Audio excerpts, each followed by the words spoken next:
경제를 보는 눈, 곽수종의 생생경제.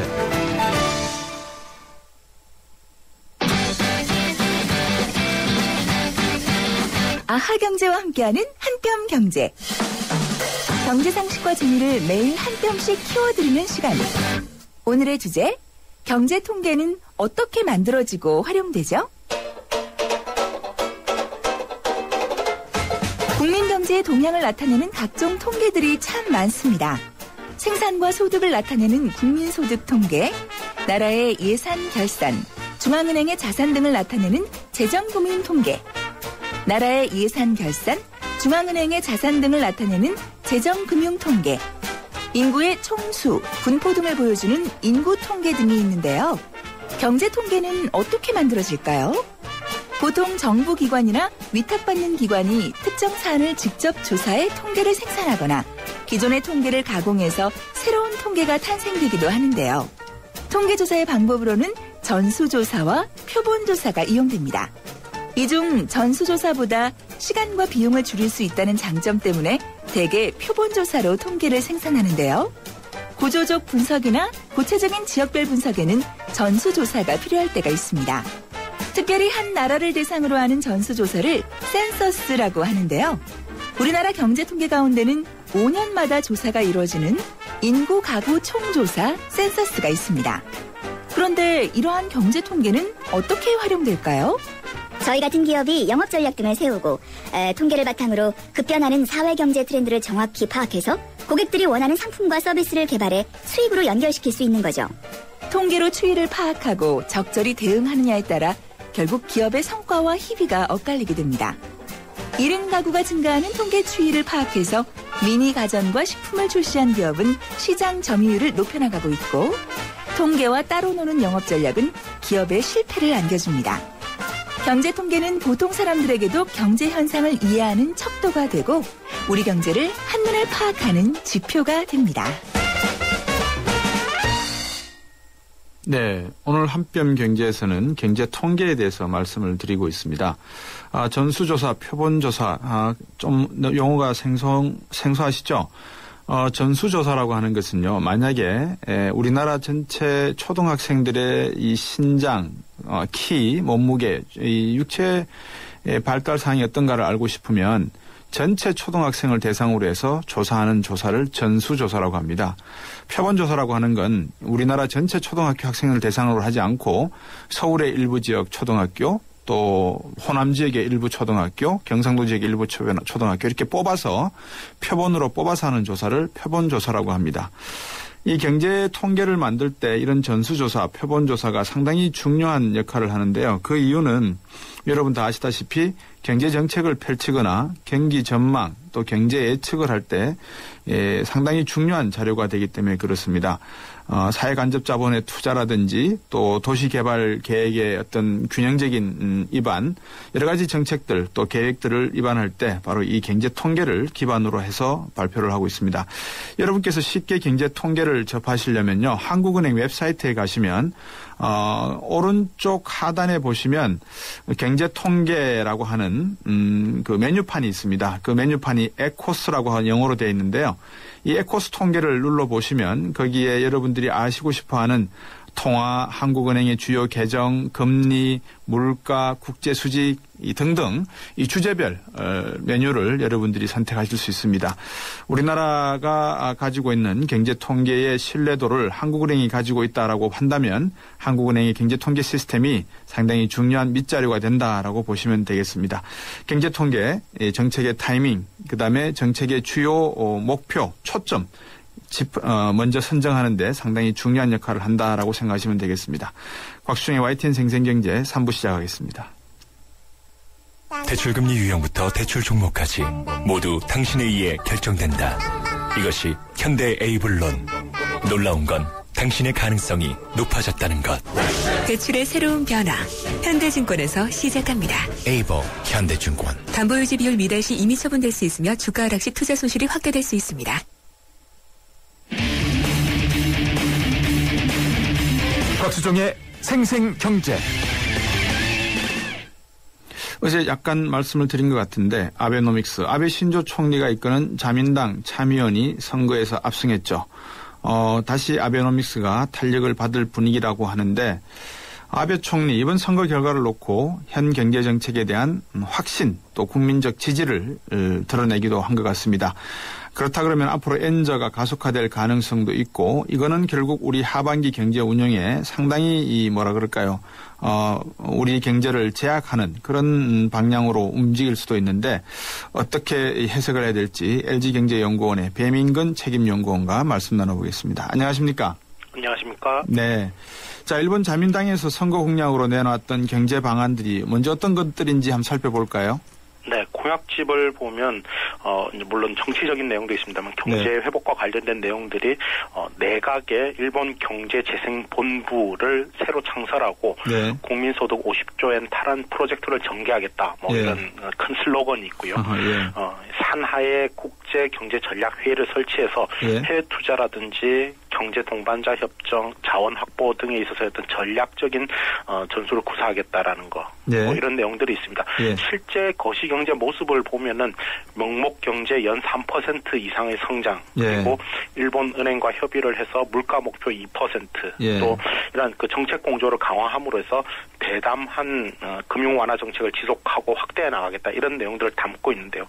사실 이번 선거는 결국 아베 정부와 특히 아베노믹스에 대한 어떤 중간 평가의 성격이 강했다고 보겠습니다. 그러니까 이러한 명문화된 그 공약의 구체적인 내용들보다도 일단 아베노믹스 자체를 계속 추진해 나가겠다는 의지, 이 자체가 공약의 핵심이 아니었겠냐라는 것이고 이 부분에 대해서 일본 국민들이 긍정이랄까요, 찬성의 의사표시를 해줬다 이렇게 볼 수 있겠습니다.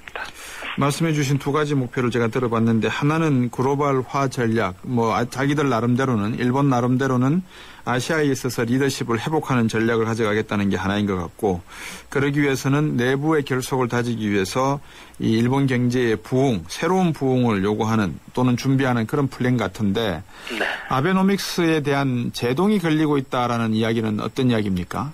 네, 기본적으로 지난 6월 이후에 엔저 흐름이 조금 다소 과속이 아니냐, 지나친 것 아니냐라는 우려가 일본 외부뿐만이 아니라 내부에서도 제기가 되었던 것 같습니다. 그래서 아베 내각에 대한 어떤 지지율도 출범 이후에 처음으로 60% 아래로 떨어진 바가 있습니다. 그렇지만 이번에 참의원 선거에서 어떻게 보면 국민의 지지를 좀 확인을 했다 이렇게 볼 수 있기 때문에 향후에 다시 아베노믹스 실행에 좀 다시금 탄력이 붙을 수도 있지 않을까 이렇게 볼 수 있겠습니다.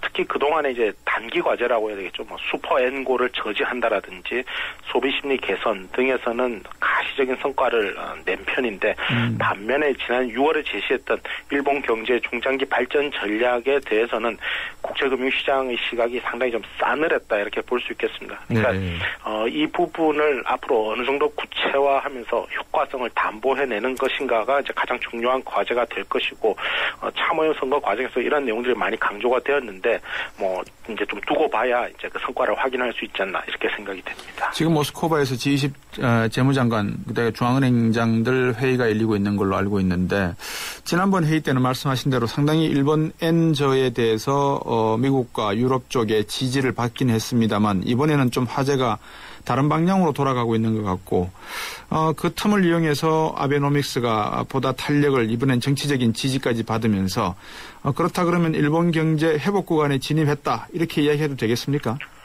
그동안 슈퍼 N고의 부작용이라든지 또 해외 수요 둔화의 영향이 가장 컸었습니다. 그렇기 때문에 아베노믹스 출범 이후에 어떻게 보면 경기가 단기적으로 반등했다라는 점에 있어서는 상당한 가시적인 성과가 있었다 이렇게 평가를 할 수 있을 것 같습니다.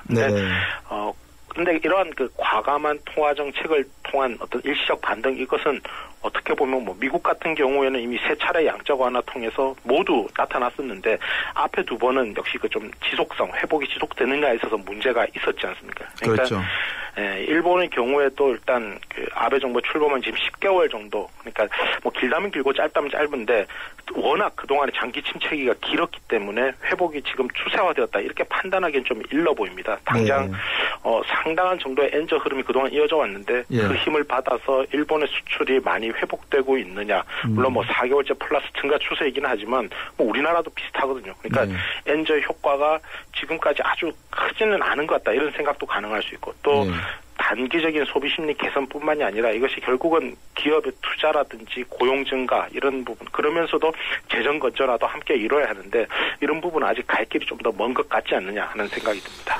그렇군요. 지금 이제 YTN 생생경제에서도 몇 번 이야기를 했습니다만 이제 아베노믹스 본격적으로 엔저를 끌고 갈 것이다. 그렇다 그러면 우리 경제도 영향을 받는다. 뭐 다 지적해 주셨습니다만 자, 선거 후에 엔달러 시장의 동향을 한번 살펴봐야 되겠습니다. 어떻게 보십니까?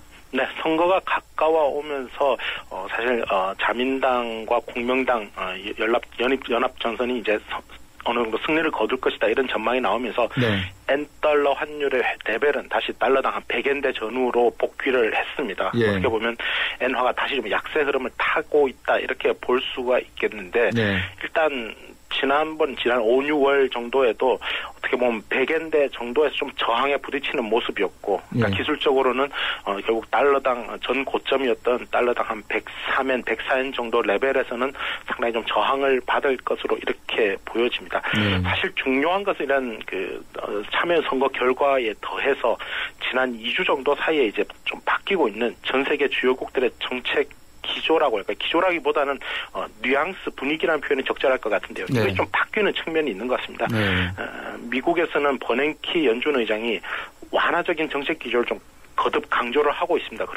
지난 5, 6월에 세계 경제를 좀 강타하는 그런 출구 모드와는 조금 다른 그런 제스처가 반복적으로 나오고 있고 중국도 최근에 경기 부양보다는 기본적으로 규제와 개혁, 과도한 부채 문제 해결 이게 정책의 초점이었는데 지난 6월에 발생했던 은행 간 금리 파동 때는 예상외로 강경한 태도를 보이다가 결국 지난주 후반에 대출금리 하한선에 대한 규제를 없애는 이런 파격적인 조치를 내놓았습니다. 어떻게 이 안에 통화 완화의 효과를 좀 볼 수 있게 이렇게 되어 있고 그리고 일본에서도 자민당이 이제 승리를 거둠으로써 정책 추진에 좀 탄력을 받을 수 있게 됐다. 그러니까 기본적으로 다시 좀 완화적인 그런 분위기로 반전이 되고 있기 때문에 이런 정황은 기본적으로 엔화의 좀 약세 흐름이 재개되는 그런 방향을 시사한다고 하겠습니다. 네.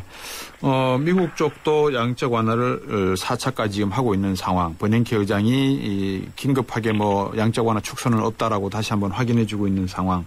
그리고 중국도 버티다가 대출금리를 갖다가 하한선을 폐지해버린 상황. 일본 같은 경우에는 엔저의 가능성. 그리고 유럽도 9월 독일 총선이 끝나고 나면 과감한 경기 부양을 위한 어떤 양적 완화의 지속, 금리의 뭐 1% 또는 0.25% 수준의 지속 가능성. 이렇게 놓고 본다면 우리 경제도 뭐 양적 완화하고 통화 팽창해야 되지 않겠습니까? 어떻게 보십니까? 신흥국들의 입장은 사실 조금 엇갈리는 측면도 있는 것 같습니다. 일단 크게 봤을 때 대세가 일단 완화 쪽인지 긴축 쪽인지가 조금 애매한 측면도 있는 것 같고요. 그리고 미국발 출구 전략 우려 이런 것들이 커지면서 일단 자본 이탈 흐름에 대해서 사실 통화 정책의 스탠스를 어떻게 가지고 가야 하느냐가 좀 의문스러운 부분이 있는 것 같습니다. 기본적으로 신흥국들이 경기 상황이 선진국보다 더 나쁜 경우, 특히 미국과 일본에 비해서는 더 나쁜 경우가 많기 때문에 오히려 경기 부양을 좀 해야 되는 측면도 있다. 그렇다면 이것은 금리를 인하하는 요인인데 반대로 외국인 투자자 자본이 이제 많이 빠져나가는 상황에서 그걸 좀 안정화하기 위해서는 금리를 좀 올려야 되는 그런 측면도 있는 것 같습니다. 실제로 최근에 인도네시아라든지 칠레라든지 또 어젯밤 간밤에 이제 터키 같은 경우가 금리를 올리는 그런 어떻게 보면 좀 어려운 행보도 이렇게 하고 있고 신흥국들의 입장에서는 사실은 조금 어려운 엇갈리는 그런 정책 대안을 선택을 할 수가 있는데 우리나라 같은 경우에는 최근에 보면 사실 외환 시장의 안정성 이런 것들은 과거에 비해서 많이 좋아지지 않았느냐. 그렇다면은 두 가지 가운데서의 어떤 더 문제가 되는 과제는 결국은 경기 부양 혹은 그 경제 회복 쪽으로 조금 더 초점이 가는 것도 맞지 않느냐. 근데 다만 이것을 꼭 그 금리를 조정하는 정책으로 할 필요는 없을 수도 있고 시장에 직접적으로 유동성을 공급한다라든지 또 회사채나 시장 안정화 방안처럼 직접적으로 좀 유동성을 투입하는 그런 방법도 있을 것이라고 생각합니다. 아베노믹스 실패의 경우에는 어떻게 생각하십니까? 네, 기본적으로 아베노믹스라고 하는 것이 상당한 그 정책 실험이다 이런 얘기까지도 있는 것 같습니다. 그러다 보니까는 아베노믹스가 실패한다라고 하는 것이 특히 동아시아 지역 경제에 있어서는 상당히 좀 어려움을 유발할 수 있는 그런 것이지 않느냐. 인위적으로 인플레이션을 유발해서 성장하겠다라고 하는 것은 그동안 90년대 이후에 확립되어 물가 목표제를 통한 안정성장 이것이 이제 전 세계 주요국에서 다 거시경제 관리의 어떤 중요한 패러다임이었는데 여기로부터 좀 벗어나는 그런 측면도 있는 것 같습니다. 그래서 향후에 아베노믹스 지금도 대외적으로는 미국발 금리 상승의 압력을 받고 있고 이것이 일본 경제 특히 그 재정 부담을 가중시키는 요인이 있고 또 내년에 보면은 소비세 인상이 이제 예정대로 실행되는 경우에는 단기적인 경기 충격도 있을 수 있고 그러다 보니까 2%대 성장 추세 실질 기준으로 이것을 이어갈 수 있을 것인 좀 불확실성도 있는 것 같습니다. 가장 문제가 되는 부분은 역시 그 재정 부담 확대인데 중장기적으로 일본이 이 문제를 좀 잘 해결하지 못하는 경우에는 결국 아베노믹스는 좀 실패로 귀결이 된다. 그랬을 때는 사실 동아시아권을 중심으로 해서 국제금융시장에 아주 큰 혼란이 올 수 있고 또 그로 인해서 실물 경제 침체 이런 것들이 상당히 좀 장기간 지속되는 그런 심각한 국면을 맞을 수도 있을 것 같습니다. 아무리 가깝고도 먼 이웃나라지만 잘 되길 바라겠습니다. 하지만 주변 국가들까지 피해를 주는 것은 조금 어렵지 않나 하는 생각도 들고요. 오늘 말씀 잘 들었습니다. 감사합니다. LG경제연구원의 배민근 책임연구원이었습니다. 먹고 싶은 걸 마음껏 담는다. 주머니만 있다면. 그래서 피자도 주머니를 달았다. 크라운 포켓. 부드러운 크림치즈, 달콤한 고구마 무스 듬뿍. 방문 포장 시 1+1. 1588-5588 피자헛. 라지 사이즈 이상 적용. 중복 할인 불가 일부 매장 제외. 잠시 후 4부에서는 관세 상담 있겠습니다. 상담 신청 서울전화 02-771-0945번, 휴대전화 우물정 0945로 보내주시면 되고요. 4부에서 뵙겠습니다. 살아있는 뉴스 깨어있는 방송 한국의 뉴스 채널 YTN 뉴스 FM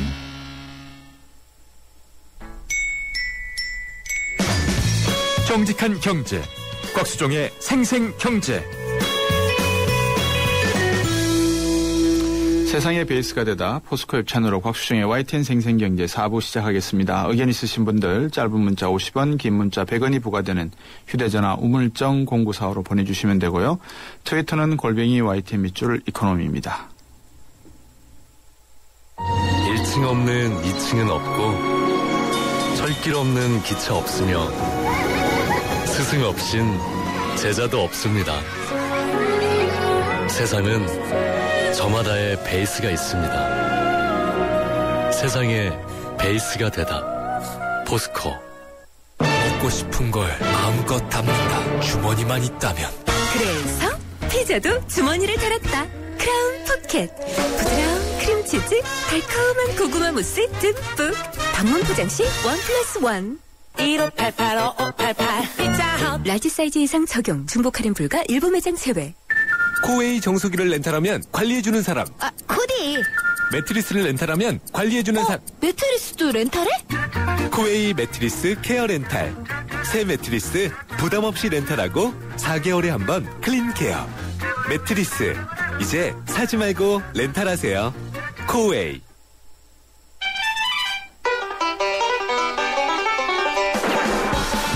생생 재테크 정보 듣다 보면 어느새 터득되는 재테크 가이드.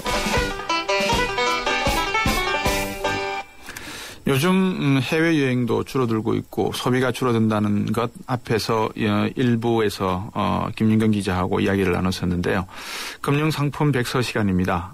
본격적인 여름 휴가철 다가오고 있어서 해외여행하시는 분들, 계획하시는 분들 계실 것 같습니다. 그래서 이 신용카드 해외에서 사용할 때 주의해야 될 점에 대해서 알아보도록 하겠습니다. 서춘수 신한은행 목동하이페리온 지점장과 연결이 되어 있습니다. 안녕하십니까? 예, 안녕하십니까? 네. 우리 지점장님은 해외여행 하신 지 얼마 됐습니까? 네, 한 2년 전에 예. 터키 갔다 왔고요. 그렇군요. 예. 예. 네. 보통 해외여행을 가시게 되면 신용카드를 사용하시지 않습니까? 예. 해외에서 신용카드 사용할 때 주의해야 될 점이 있다면 어떤 것이고 또 네. 피해 사례를 먼저 한번 들어주시면 이해가 예. 좀 쉬우실 것 같아요. 예. 지난해 여름 휴가를 이용해서 동남아시아 여행을 다녀온 직장인의 사례인데요. 네. 귀국에서 며칠이 지났는데 새벽 시간대에 휴대폰 문자 메시지 갑자기 3개가 날아옵니다. 네. 자신의 은행 계좌에서 3차례에 걸쳐서 30만 원이 빠져나갔다는 내용이었고요. 네. 인출지가 미국이었습니다. 정작 본인은 미국에 간 적도 없고 또 신용카드를 분실한 적도 없는데 이상하다 싶어 거래하는 카드사에 문의를 했더니 동남아 여행을 가셨을 때 카드로 물건을 샀는데요. 네. 이때 신용카드가 복제돼서 피해를 본 것이 같다. 이런 답변을 받았습니다. 그렇군요. 네. 신용카드 복제가 빈번한 건지는 모르겠습니다만 일단 피해를 본 분들이 네. 계신 것 같고 지난해 규모가 얼마나 됩니까? 지난해만 100억 원에 이릅니다. 오, 상당하네요. 예, 2009년에 2,500여 건, 그리고 2011년도에 12,000건으로 급증을 했고요. 예. 지난해 피해 금액만 100억 원이 넘습니다. 이런 신용카드 복제로 인한 피해를 예방하려면 지금도 마그네틱 신용카드 사용하시는 분들이 계시던데요. 네. 빨리 IC 칩이 내장된 IC카드로 교체를 하라는 말씀을 드리고 싶습니다. 네. 왜냐하면 마그네틱 신용카드는 유의 변조되기가 쉽습니다. 네. 마그네틱 카드는 위조 장치에 긁으면 5초 만에 복제가 끝날 정도다. 위변조에 취약하고요. 네. 보안성이 낮다 이렇게 설명을 하고 있습니다. 예, 우리 서춘수 지점장님은 전에도 신용카드 안 갖고 계시고 대부분 체크카드나 현금 쓰신다 그러셨지 않습니까? 예. 체크카드도 IC 카드로 교체를 해야 됩니까? 예, IC가 마찬가지입니다. 네. 가지고 계신 신용카드나 체크카드를 살펴보시면 IC 카드는 앞면에 네모 모양, 엄지 손톱 모양 정도 크기인데요. 네. 네모 모양으로 표시가 돼 있고요. 마그네틱 카드는 내년 1월 말까지만 사용이 가능합니다. 네. 2월 1일부터 은행 CD기, ATM기에서 사용 불가하고요. 네. 따라서 가급적 빨리 교체하시라는 말씀을 드리고 싶습니다. 예. 앞서서 제가 여쭤보고 싶었던 게 이렇게 이제 만약에 쓰지도 않은 돈이 미국에서 나갔다 30만 원씩 3번 나갔다 이러면 네. 구제는 받을 수 있습니까? 보상은 받을 수 있습니까? 예, 이런 카드 복제 사고는 고객한테 명백한 과실이 없는 경우라면 예. 피해 금액을 모두 보상받을 수가 있습니다. 그렇지만 제때 신용카드를 사용하지 못한다거나 왜냐하면 사실 여부를 확인해야 되니까요. 네. 또 여러 가지 불편이 초래될 수 있으니까 해외여행하실 때 특별히 주의하라는 말씀도 강조해서 드리고 싶습니다. 네. 이렇게 카드가 복제당하는 피해 사례 외에 또 다른 사례가 있을까요? 예. 역시 페루에 여행을 다녀오신 고객분인데요. 네. 귀국 후에 신용카드 사용 명세서를 보니까 예. 본인이 사용하지도 않은 금액이 무려 50여만 원 더 청구가 됩니다. 네. 역시 카드사에 확인도 해보고 기억을 더듬어 봤더니 페루 여행 중에 저녁 식사 그리고 간단한 약주를 하실 기회가 있었는데요. 이제 신용카드 결제를 하셨는데 네. 술 기운도 돌고 또 귀찮기도 해서 종업원에게 카드를 줍니다. 예. 이때 종업원이 실제 금액 외에 한 차례 더 결제를 해서 청구가 됐다는 사실을 나중에 알게 됩니다. 술이 문제네요, 이 경우. 네. 이 경우에도 이제 카드사로부터 피해 보상이 되겠네요, 그러면. 아닙니다. 이 경우에는 본인이 제3자에게 비밀번호를 알려준 과실이 있습니다. 예. 해외 여행뿐만 아니라 국내에서도 마찬가지인데요. 술집 또 유흥업소에서 약주 드시고 신용카드로 결제하실 때 네. 신용카드로 결제하는 것은 좋습니다만 종업원에게 카드를 주고 친절하게 비밀번호까지 알려줘서 피해를 보는 경우가 간혹 있습니다. 따라서 신용카드 또 체크카드로 결제하실 때 꼭 본인이 직접 승인 과정을 확인해야 하겠고요. 네. SMS 문자 서비스 신청해 두시면 사용과 동시에 휴대폰으로 알림 서비스까지 되니까 네. 부정 사용이 된다면 바로 대응이 가능할 수도 있겠습니다. 예, 아무리 사람을 믿는 분이라 하더라도 비밀번호를 알려준다는 것은 자해행위죠. 그렇습니다. 일종의. 예. 또 다른 피해 사례가 있을까요? 예. 유럽으로 여행을 갔다가 귀국하는 날 예. 이제 공항에서 낯선 행인이 말을 걸어와 잠시 대화를 나눕니다. 네. 근데 이때 경찰이 다가와서 당신 마약 운반체가 아니냐 의심된다. 불심 검문을 하는 것이죠. 경찰관이 처음에는 신분 확인을 위해서 여권을 요구하다가 신용카드를 한참 살펴보더니만 도난 카드임이 의심됩니다. 조회를 해야 하니까 비밀번호를 알려달라. 네. 당황하죠.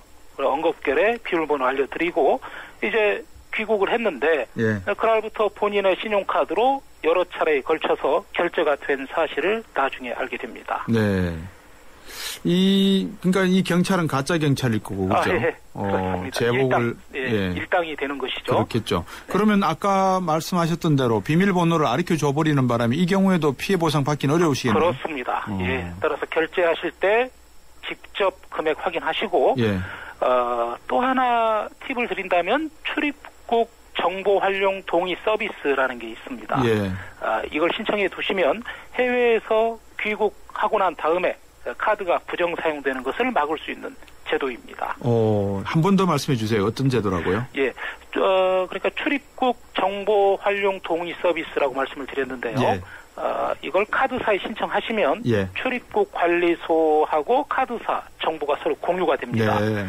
카드 회원 본인이 국내에 있을 때에는 해외에서 신용카드나 현금카드가 사용되더라도 네. 국내 카드사에서 승인이 자동으로 거절되는 서비스입니다. 네. 결제 처리가 되지 않는 것이죠. 네. 물론 이후에 해외로 나갈 때에는 자동으로 해외 사용이 재개되고요. 네. 콜센터에 신청하시면 되고요. 네. 인터넷을 통해서 신청이 가능하고요. 한 번만 신청하시면 서비스 등록이 되고요. 또 출국하실 때마다 일일이 다시 확인할 필요도 없습니다. 예. 서비스는 무료입니다. 참, 좋은 제도인 것 같은데, 이렇게, 방금 말씀해 주신 출입국 정보 활용 동의를 해드렸는데, 네. 이 동의된, 암고라든지 비밀번호가 또 새 나가는 일은 없겠죠, 그죠? 예.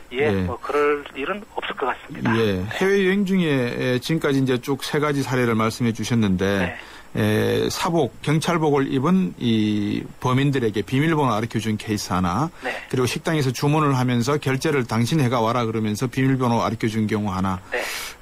이런 경우들 놓고 보면 결국 비밀번호를 알려주면 안 된다는 게 철칙인 것 같은데, 네. 안전한 신용카드 사용법 한번 정리해 주시죠. 예. 주변에 보면 신용카드 사용하시는데 카드 뒷면에 서명을 하지 않고 사용하시는 분들이 꽤 많습니다. 네. 이럴 경우에 사고가 발생하면 보상받지 못합니다. 반드시 신용카드 받으시면 뒷면에 서명부터 하셔야겠고요. 출국 전에 내 카드가 해외에서 사용할 수 있는 카드인지 네. 확인해야 되겠고요. 네. 왜냐하면 국내 전용 카드가 있기 때문에 그렇습니다. 그렇죠. 네. 해외 처리 기간 동안에 유효 기간이 만료되는 것은 아닌지 네. 이것도 확인하셔야 되겠고요. 예. 해외 여행 중에 신용카드 결제일이 겹치게 되면 예. 통장에 잔액이 부족할 경우에 연체가 돼서 사용이 중지될 수가 있습니다. 예. 이런 부분도 확인하시라 말씀드리고요. 예. 해외에서 신용카드 분실하거나 도난당한 경우에 영어로 하자니 좀 실력이 딸리고요. 네. 그런 경우에 국내 카드사에 분실 신고를 하셔야 될 테니까요. 네. 국내 카드사 전화번호 하나 정도 기록해서 나가시라 말씀드리고 싶고요. 네. 해외에서 카드 분실했을 경우에 긴급 지원 센터를 통해서 예. 현지에서 긴급 대체 카드도 발급받을 수 있다는 말씀까지 드리고 싶습니다. 예. 오늘 말씀 잘 들었습니다. 고맙습니다. 예, 감사합니다. 신한은행 목동 하이페리온 지점의 서춘수 지점장이었습니다. 시사 경제 프로 곽수종의 생생경제를 다양하게 만나는 방법. 인터넷에서 YTN 라디오를 검색하면 지금 방송되고 있는 생생경제와 지난 방송을 다시 들을 수 있고 YTN 애플리케이션과 팟캐스트를 통해서도 들을 수 있습니다. 언제 어디든 손쉽게 만날 수 있는 곽수종의 생생경제 참 좋다. 네, 오늘은 관세 상담 있는 날입니다. 특별히 관세 상담을 준비하고 있으니까요. 관세에 관해서 궁금하셨던 사항 모두 상담 시청해 주시면 됩니다. 서울전화 02-771-0945번이고요. 단문 50원, 장문 100원, 휴대폰 문자 메시지 우물정 0945번입니다. 다인 합동관세사무소의 조성민 대표 관세사가 답변해 드리겠습니다. 안녕하십니까? 네, 안녕하세요. 예. 요새 해외여행 많이 가실 때잖아요. 네, 한참 많이 다니실 때입니다. 많이들 궁금해하실 것 같은데 네네. 7457번님이 보내주신 문자입니다. 해외여행을 가려고 합니다. 그런데 이번에 해외여행을 다녀온 회사 동기 말로는 여행자 휴대폰을 자진 신고하지 않아서 세금 폭탄을 맞았다고 합니다. 해외여행이 처음은 아닌데 사실 자진 신고를 해본 적이 없습니다. 자진 신고를 안 하면 대체 어떻게 적발이 됩니까? 그리고 자진 신고를 할 경우에 제가 미리 예상 세액을 알아볼 수 있는 방법은 없습니까 하셨는데 자진 신고하지 않는 경우는 어떻게 적발이 됩니까? 네, 사실 많은 사람들이 참 원초적인 질문인데 궁금해하시는 부분 중에 하나입니다. 예. 그래서 누구나 이제 한 번쯤은 그 돌아오는 비행기 안에서 그 나눠주는 세관 신고서를 들고 이걸 쓸까 말까 고민을 해보신 경험들이 다 있으실 겁니다. 예, 대부분 물품을 구매하시고 이제 걸리지 않게 하기 위해서 트렁크 깊숙한 곳에다가 꽁꽁 숨겨서 오신다는 경우가 많이 있습니다. 근데 사실 이것은 별로 효과가 없다고 보시면 됩니다. 세관 공무원은 그 여행자의 집만 보는 것이 아니라 그 출입국 정보까지 다 들여다봅니다. 실질적으로 여행을 다녀온 곳이 명품 가방이 유명한 곳인지 아니면 또 이분이 얼마나 자주 나갔는지 또 함께 간 일행은 누구인지까지도 이미 다 알고 있는 상태입니다. 그렇기 때문에 구매한 물품이 나오지 않으면 그 일행까지도 검사를 좀 하고 있고요. 리무진을 탄 까지도 쫓아가서도 저희가 적발이 되는 케이스가 굉장히 많고요. 그래서 고가의 시계나 명품 가방은 또 식별 가능한 그 고유 로고가 있어요. 그래서 더 판별하기가 쉬울 뿐만 아니라 또 금속 재질도 고급이라서 엑스레이 영상이 저가의 것보다 훨씬 진하게 나옵니다. 그래서 이런 부분은 아마 걸리시는 거는 내가 잘 숨긴다고 해서 걸리시는 게 아니니까 그건 좀 생각을 해보시고 면세 범위가 이제 잘 알고 있으신 것만큼 $400 이하까지만 가져오셔야 되고 주류는 한 병, 향수는 그 60ml 한 병, 담배는 200개피까지 이제 별도로 400불과는 별도로 면세 받으실 수 있으시니까 그거를 참고해서 다녀오시면 되실 것 같습니다. 선생님도 한번 말씀해 주신 것 같은데 그 400불 한도 안에는 주류와 담배와 향수는 포함되지 않는 400불이라 하셨죠? 맞습니다. 포함되지 않습니다.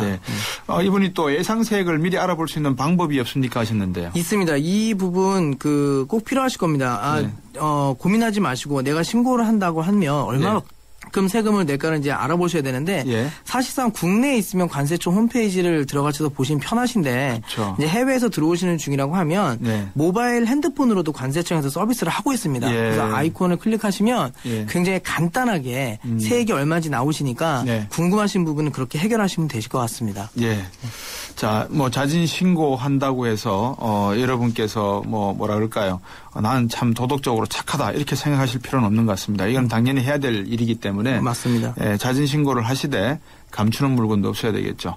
2856번님, 해외여행을 갔다 오면서 망고 같은 과일을 가지고 들어올 수 있습니까? 그리고 비아그라 같은 의약품도 무조건 반입이 금지된 것인지 일정 수량은 허용이 되는 것인지 궁금합니다 하셨는데 궁금한 게 많으시네요. 제가 알기로는 과일 같은 이런 나무, 채소, 동식물은 상당히 규제가 엄격한 걸로 알고 있는데. 엄격합니다. 특히 또 우리나라가 타 국가에 비해서 결코 이게 쉽지 않습니다. 저희 나라도 굉장히 엄격하게 하고 있고요. 또 최근에 이제 동남아를 휴가를 다녀오시는 경우가 많아서 그냥 많지는 않지만 망고 같은 과일 등을 갖고 종종 입국하시는 경우가 있습니다. 근데 실질적으로 고사리라든지 이런 한약재라든지 이런 농수산물들은 어느 정도 수량만큼만 가지고 올 수 있다라고 하는 그 범위가 정해져 있어요. 그래서 이제 관세청 홈페이지에서 확인할 수 있는데 그런 것 또한 그 식물방역법이나 질병관리법이나 가충전염병 예방법이나 여기에 그 대상이 되는 물품은 검역을 반드시 통과하셔야 돼요. 그렇기 때문에 망고나 오렌지, 과일이라든지 채소, 감자 이런 것들은 검역을 통과하지 못하신다고 생각하시는 게 좋습니다. 그리고 그 농림축산물 및 그 한약재는 아까 방금 말씀하신 술, 담배와는 별도로 술, 담배는 400불과 별도로 들여오실 수 있는데 농림축산물과 한약재는 1인당 면세 금액인 400불에 포함되신다는 걸 또 참고적으로 아셔야 될 것 같습니다. 그렇군요. 이분이 그 의약품 이야기도 하셨어요. 여행자 휴대폰 쪽에서 비아그라 엄청나게 많이 쏟아져 나오는 걸 제가 알고 있습니다. 며칠 전에 TV를 보니까는 중국산 가짜들도 그렇게 밀수된다 하던데. 굉장히 많습니다. 굉장히 많습니다. 너무 많아서 진짜 하루에도 엄청나게 쏟아지는데요. 그거 잘못 드시면 큰일 나는 거 아닙니까? 그렇습니다. 그게 성분이 일정치가 않기 때문에 어떤 알레는 더 많이 들어가 있고 어떤 알량이 덜 들어가 있고 해서 정말 큰일 날 수가 있는데요. 의약품의 경우에 자가 사용 목적 한도 내에서는 최대 6병. 6병이 기준이 3개월치 복용량입니다. 여기까지는 이제 특별한 요건 확인 없이 면세 통관이 가능하신데 비아그라 같은 경우에는 그 오남용 약물로 분류되어 있습니다. 예. 그래서 처방전이 반드시 있으셔야 되고 예. 처방전에 있는 그 수량만큼만 네. 그 반입을 하실 수가 있으십니다. 예. 그래서 그 꼭 필요하신 분은 처방전을 그 같이 첨부하셔서 이렇게 들어오셔야 되는 부분이고요. 예. 또 의약품 같은 경우에도 우리나라에서는 들어왔는데 그 성분 표시 자체가 불분명하게 돼 있다든지 뭐 이런 좀 알 수 없는 출처가 있을 것 같은 그런 의약품들은 전부 반입을 금지시키고 있습니다. 그렇군요. 자, 6543번님 질문은 이번 여름 휴가에 해외에서 명품 가방을 구매할 생각인데요. 면세 범위인 $400가 넘어서 세관에 추가로 세금을 내야 하는 것도 알고 있습니다. 그런데 제가 알기로는 한EU FTA가 체결되어 있어 관세를 낸다 해도 0%가 아닐까 싶은데요. 여행자 휴대폰도 FTA 혜택이 가능합니까 하셨습니다. 네. 가능하지 않습니까? 가능합니다. 가능한데 지금 사실 요즘에는 이렇게 적극적으로 일반 개인, 무역회사가 아닌 개인분들도 네. FTA를 이렇게 적극 활용해서 명품 가방을 사오시려고 하시는 분들이 굉장히 많습니다. 네. 제가 이런 질문을 많이 받았었는데, 네. 그 실제 이제 모든 게 0%는 아니지만, 이제 그 가방 같은 경우에는 재질별로 조금 차이는 있는데요. 네. 2%인 것도 있고 0%인 것도 있습니다. 재질에 따라서. 네. 근데 이제 여행자 휴대폰인 경우 $1,000 미만이면 이제 네. 유럽산 명품이 많은데요. 네. $1,000 미만은 원산지 증명서 같은 걸 제출하지 않고 네. 구매 영수증 그리고 현품에 원산지 표시만 있다면 그 한EU FTA 적용이 가능합니다. 근데 아시다시피 이제 유럽산 명품 가방이 그 $1,000가 넘는 물품이 많습니다. 많죠. 예, 조금 서민들이 봤을 때는 좀 거리감이 있겠지만 $1,000가 넘는 경우가 너무 많아서 이런 경우에는 그 구매 영수증 상에 원산지 신고서 문안이라고 있습니다. 한 4-5주 정도 되는데 요거를 구매 영수증 상에 받아오셔야 됩니다. 받아오셔야 되는데 그 명품 매장 쪽 직원들도 이걸 알고 있습니다. 그래서 요즘에 스탬프 같은 걸로 찍어주는 걸로 알고 있는데 반드시 이 경우에는 $1,000가 넘는 경우 반드시 그 원산지 신고서 문안에 판매자의 서명이 들어가 있어야 됩니다. 실제 이것 때문에 작년에는 그 조세심판원에 행정심판이 제기가 됐었고요. 세관한테 관세를 징수당하고 너무 억울하다. 그래서 내가 그 판매자 사인이 없다는 이유로 이 많은 돈을 낼 수 없다. 그래서 실제 소송이 진행됐었습니다. 근데 그만큼 굉장한 그 민감한 사안인 거죠. 이 서명 자체가. 근데 승소했습니다. 승소한 건 이제 왜 서명이 없는데도 승소를 했느냐. 이제 그 옆에 첨부된 어떤 텍스 프리 영수증, 다른 영수증상에 이제 서명이 있었던 모양입니다. 그만큼 이분은 뭐 승소하셨지만 그만큼 예민한 부분이니까 이렇게 전략적으로 가지고 오시려고 하시는 분은 $1,000가 넘으시면 그 원산지 서명 외에 신고서 문화 외에 서명을 반드시 받아오셔야 됩니다. 서명 꼭 받아오시길 바라고요. 0102번님, 저희 회사는 원산지가 프랑스인 물품을 수입하고자 하는데요.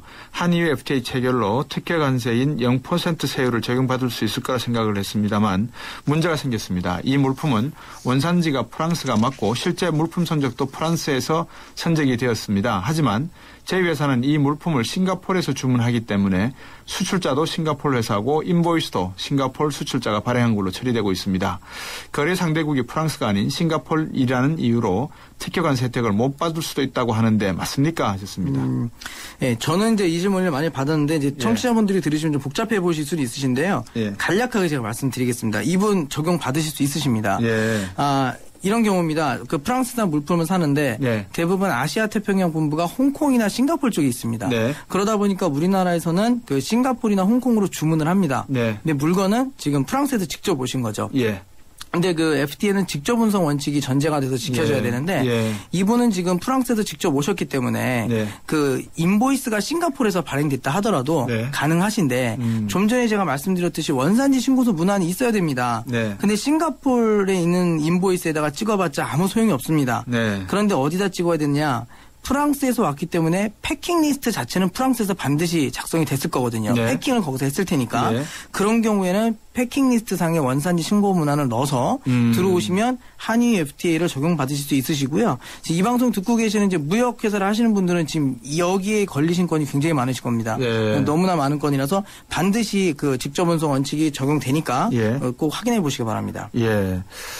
그렇군요. 직접 운송의 원칙에 의해서 FTA의 할인을 받을 수 있다 하셨는데 0102번님, 이분도 약간 비슷한 질문을, 지금 제가 질문 드렸던 분이죠. 1485번님, 이번에 제 아들이 미국에서 연수를 마치고, 30초밖에 안 남았네요.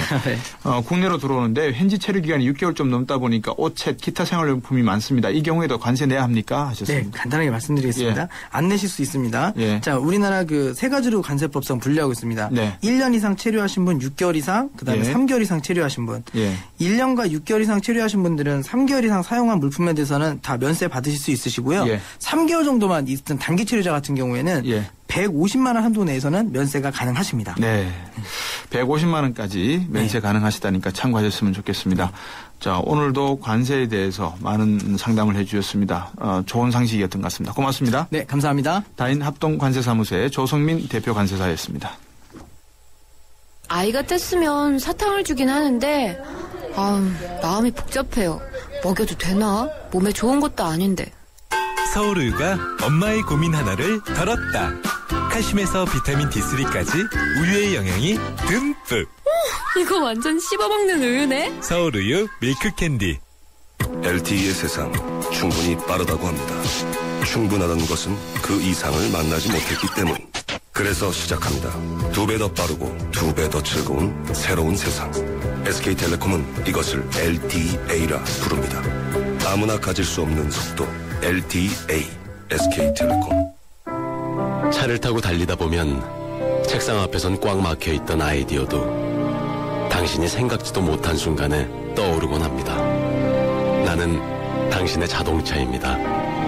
당신의 빛나는 인생입니다. Live Brilliant. 현대자동차.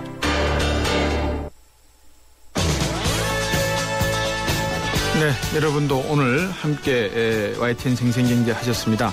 조금씩 날이 개이면서 이제 장마 피해로 피해 복구를 시작을 해야 될 것 같습니다. 서로가 서로에게 힘이 되고 위로가 될 수 있는 그런 한 주간 되시고 또 나머지 기간 잘 마무리하셨으면 합니다. 저는 내일 다시 여러분들 찾아뵙겠습니다. 고맙습니다.